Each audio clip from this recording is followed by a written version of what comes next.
So, I recently got to play Outriders, an incredibly aggressive third-person co-op looter shooter, developed by People Can Fly and published by Square Enix. You might be thinking, is this yet another copy-paste looter shooter? But I'd be lying if I didn't say that I enjoyed it as much as some of the better titles in the genre. In some ways, even a bit more. I do think that this game has a lot of potential to become one of the top looter shooters out there. I was playing about 15 hours into the game as the Technomancer class, which is one of the 4 playable classes alongside a Pyromancer, Trickster, and Devastator. The Technomancer revolves around summoning gadgets to aid him in combat, stuff like deployable turrets, rocket launchers, and ice grenades that can freeze enemies. The Pyromancer revolves around setting enemies on fire, making them explode on death, and turning them into ash statues. The Devastator is a tankier close-range class that has a variety of high-damage, interrupting, and defensive abilities. The Trickster is a close-range assassin type of class that can teleport behind enemy lines and manipulate time in their favor.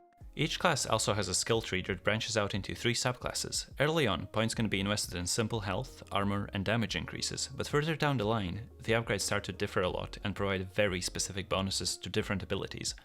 In case of the Technomancer, one subclass might focus more on making your turrets stronger, while the other bolsters your survivability and lets you heal your teammates more efficiently. Classes aren't set in stone either. A Technomancer can be built as a tank, and a Devastator can easily become your group's main DPS. Each class has 8 powers in total, which you can unlock as you level up. You can have 3 of them equipped at any given time, and you can swap them out whenever you feel like, even mid-battle if you are quick enough. Furthermore, your abilities can be altered and improved by gear.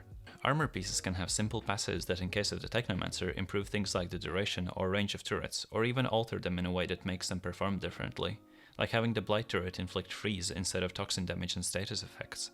Or in the case of the Devastator's Spikes ability, you can have it impaling additional units. Weapons also have passives ranging from simple ones which directly increase their DPS, to fancier stuff that grants you shields on kill, or even encase you in a layer of stone which works like one of the Devastator's powers. There's tons of different weapon and armor types with both great visual and mechanical designs, which aren't just a reskin with improved stats. Each piece of gear can have up to 2 passive abilities and 3 different general improvements. You can also dismantle gear and apply these passives to other items. If you like theory crafting and thinking of all the possible synergies and combinations, I think you'll absolutely love this aspect of the game, as there is about 350 mods across weapons, armors, and skills to tie in with your skill tree. Level and progression wise, in the Outriders world, major areas will be separated by hub zones, in which you will be able to access multiple vendors and interact with a number of NPCs to sell scrap, purchase and upgrade your gear, accept bounties and side quests, on top of a few more things. Beyond these hub zones will be a main path that you have to battle through, leading to the next areas, as well as multiple side objective paths, which in most cases can be just as rewarding to explore. Speaking of side objectives, monster hunting is also a thing. These bad boys are quite beefy, and so is the loot they drop. The weapon I got after the fight is what I used for the rest of my session. It had a pretty fun passive that made enemy bones turn to shrapnel and explode on death. Wow. Gameplay wise, as you might expect, the game does have a cover mechanic, but in my opinion it should not be played as a cover shooter at all. The enemies are incredibly aggressive, constantly trying to push you and get in your face. The way you heal in Outriders is also very interesting. It revolves around killing your enemies, with slight differences for each class. There's no quick heal potion or anything like that. You can duck behind cover and regenerate a small portion of your health, but the majority of healing will come from efficiently using your abilities and killing enemies. This kind of mechanic rewards and encourages a more aggressive playstyle as opposed to constantly sitting behind cover. This, of course, makes for a very fun and intense, engaging combat loop, which honestly feels amazing to play. You're constantly running around attacking enemies, using abilities, dodging attacks, and situationally sliding behind cover for a split second to reload your weapon. Which you might not even need to do, because as I mentioned before, there's multiple weapon mods, some of which increase ammo efficiency or even instantly reloads your entire mag. This means that there's many different playstyles and approaches you can go about depending on how you skill and mod everything, even if you prefer a more defensive, hiding behind cover with a sniper type of playstyle. Difficulty wise, I think this game will suit majority of the people regardless of their skill or ability. Outriders has a world tier system that levels up similar to your character. This provides you with a scaling difficulty and loot. The higher the world tier, the stronger the enemies get. But so does the loot. Stronger stats, higher rarities, more unique passives, and so on. While a higher world tier does make the enemies tankier, the difficulty doesn't feel artificial due to how the enemies have unique attacks and designs.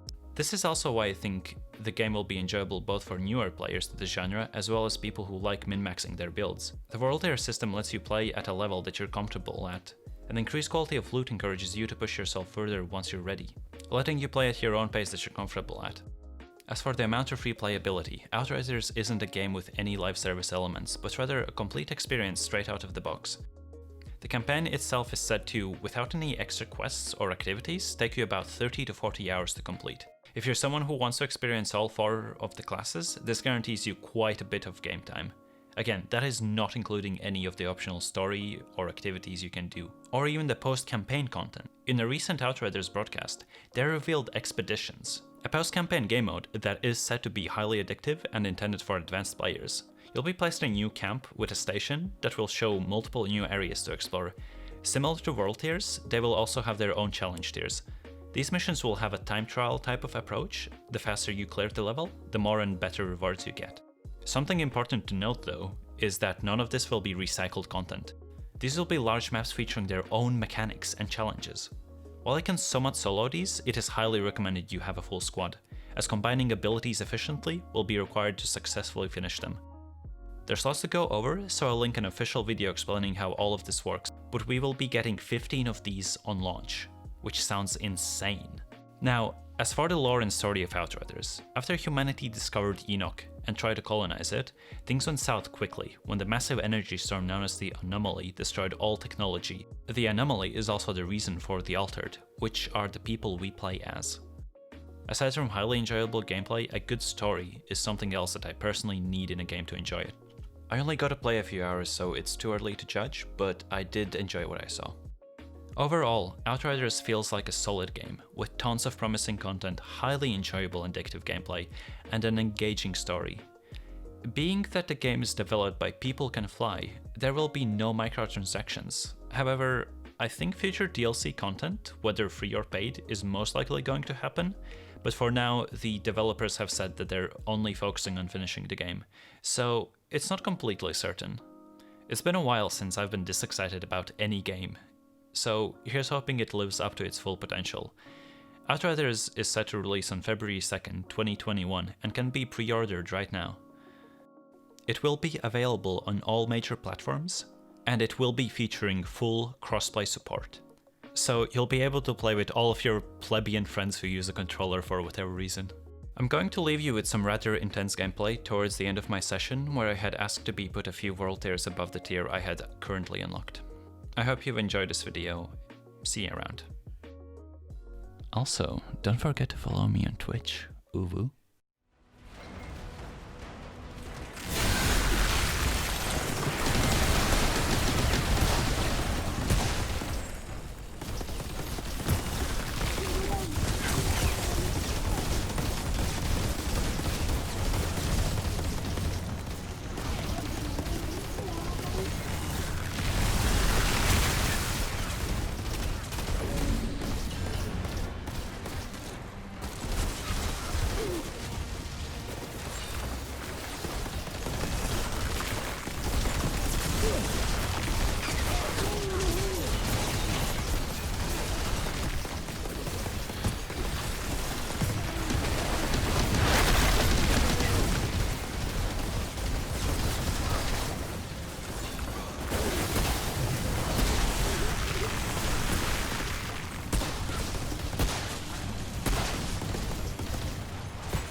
me!